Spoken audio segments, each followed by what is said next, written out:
Let's get into a spoiler-free review. I want to talk about Ant-Man and the Wasp: Quantumania. I didn't really have big expectations going into this. It's an Ant-Man movie of all things. I just wanted something to kick off Phase 5, introduce Kang the Conqueror, and let me know in what direction that Marvel is planning to go post Endgame. And this movie takes place in 2025. In the movie, Scott Lang refers to the timeline as being a few years after the defeat of Thanos. So he's kind of in this part of his life where he just saved the world, but now he's kind of questioning his worth. He writes a book about everything he's gone through with the Avengers, where he's just trying to build out his relationship with his daughter, earn back some of the time that he missed being away from her. She was a kid, now she's grown up, and then still doing his duties as needed as Ant-Man. So before I get into my full review of Ant-Man and the Wasp: Quantumania, here's just a little bit of the trailer if you haven't heard or seen it by now. You will bring me what I need, or everything you call a life will end. You may not want her to watch this. We had a deal. You thought you could win.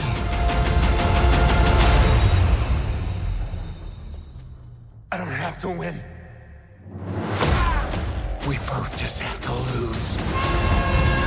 So let me start by saying I've always been a fan of the Ant-Man movies. When you compare them to all the other films in the MCU, are they the best? No, but I don't think they ever really have to be. They never really set out to be. What I always liked about the Ant-Man movies is they always had this fresh comedic approach. And in the MCU, I feel like there are all these different characters that all resemble different genres in film, and Ant-Man was always the comedy to me. Maybe it's because it's Paul Rudd and sometimes I associate him with Judd Apatow. It always felt like the Judd Apatow style movie in the MCU. So that is what I looked for going into an Ant-Man movie. I think they nailed it in the first one, maybe went a little bit down in the second one, but this one doesn't really feel like an Ant-Man movie whatsoever. I think the reason behind that is because this is Marvel kicking off Phase 5 and showing us that there's this tonal shift now in their movies.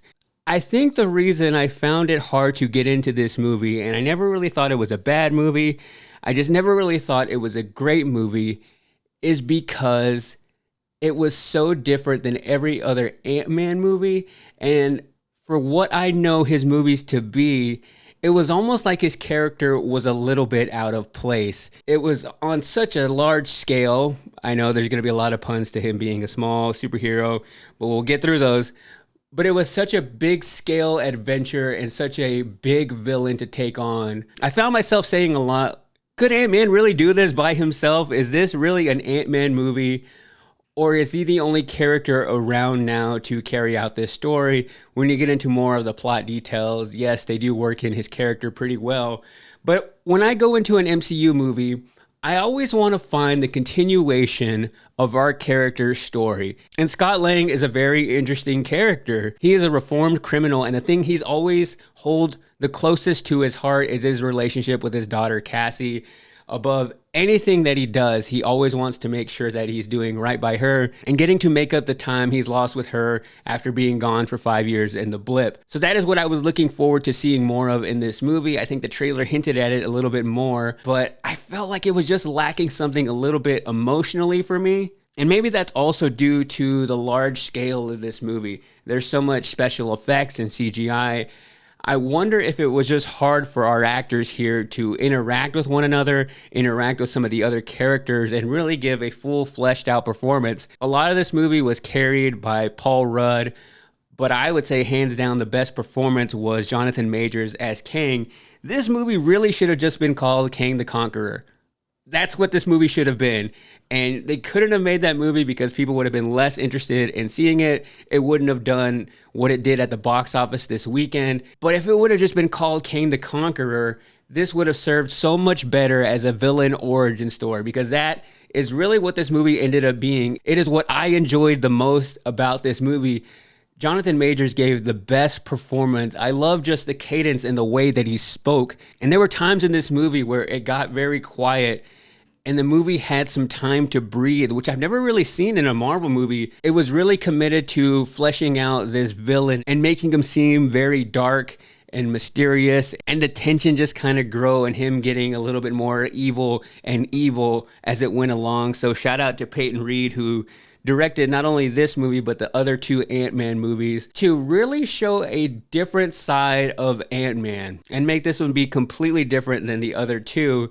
I just don't know if I fully bought into it, because like I said, it's not that this is a bad movie whatsoever. There's just kind of a oomph lacking while you watch this movie, and I didn't find myself as fully engaged as I normally am in an MCU movie. And I would hate to say it's because Ant-Man isn't that great of a character. I kind of relate to Ant-Man in a way that you have all these other big superheroes that people love and want to see more movies of.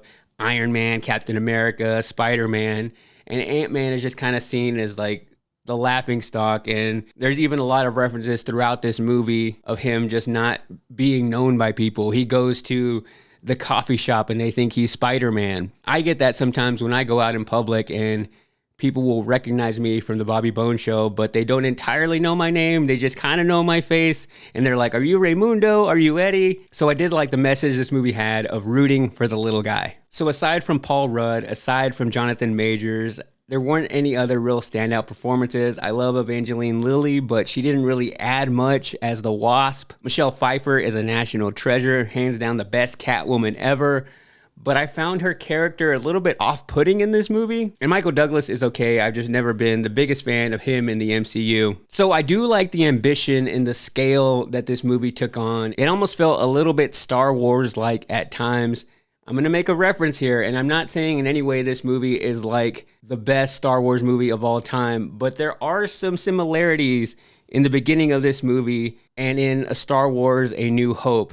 You're kind of thrown in this entirely new world. You have all these weird characters and creatures speaking this weird language. They go to a bar. So I really like the vibe of the movie. In the first 20 minutes, you were really just thrown into this entire new world. You didn't really ask questions. Everything just kind of existed in the quantum realm. So that part I really did enjoy. I wish it would have kept that same energy and style throughout the entire movie. But with this movie being the first movie in Phase 5, I feel like they got the character wrong.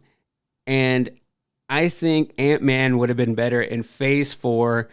And you take the energy of this movie and put it into the Thor character. So eliminate Thor: Love and Thunder and put Ant-Man there and make it a comedy like the other two, and then take Thor and put him in this movie with Kang the Conqueror, and I think we would have had a much better movie and a much better kickoff to the MCU Phase 5, because as much as I loved comedic Thor in Ragnarok, I think Thor at his best is when he is angry, when he is pissed off, when he wants to defeat a big villain. Him dropping in and saying, "Bring me Thanos," like that is the Thor that I like. And we lost that after Endgame. And then instead in Thor: Love and Thunder, we get this really goofy, jolly Thor in a romantic comedy. But if we put him in this same situation of having to take on Kang the Conqueror, I feel like that fight would have been a lot more epic.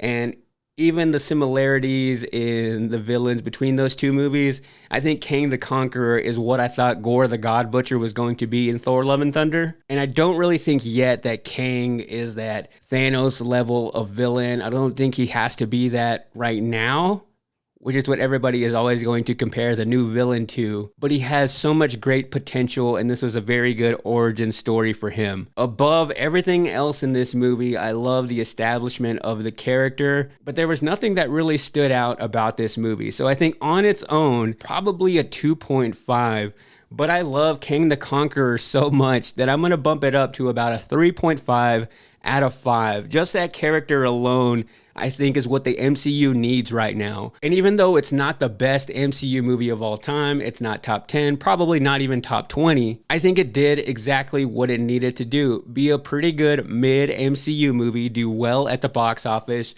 not really make MCU fans mad, and instead really give us a look at the direction that they are going in and set that tone. I think that was important for this movie. So even though it wasn't my favorite, I didn't leave the theater completely excited, ready for the next one. Even the end credit scenes were all right. So I said go into it with a little bit lower expectations and you'll still have a good time at the movies. I give Ant-Man and the Wasp: Quantumania a 3.5 out of 5 Quantum Realms.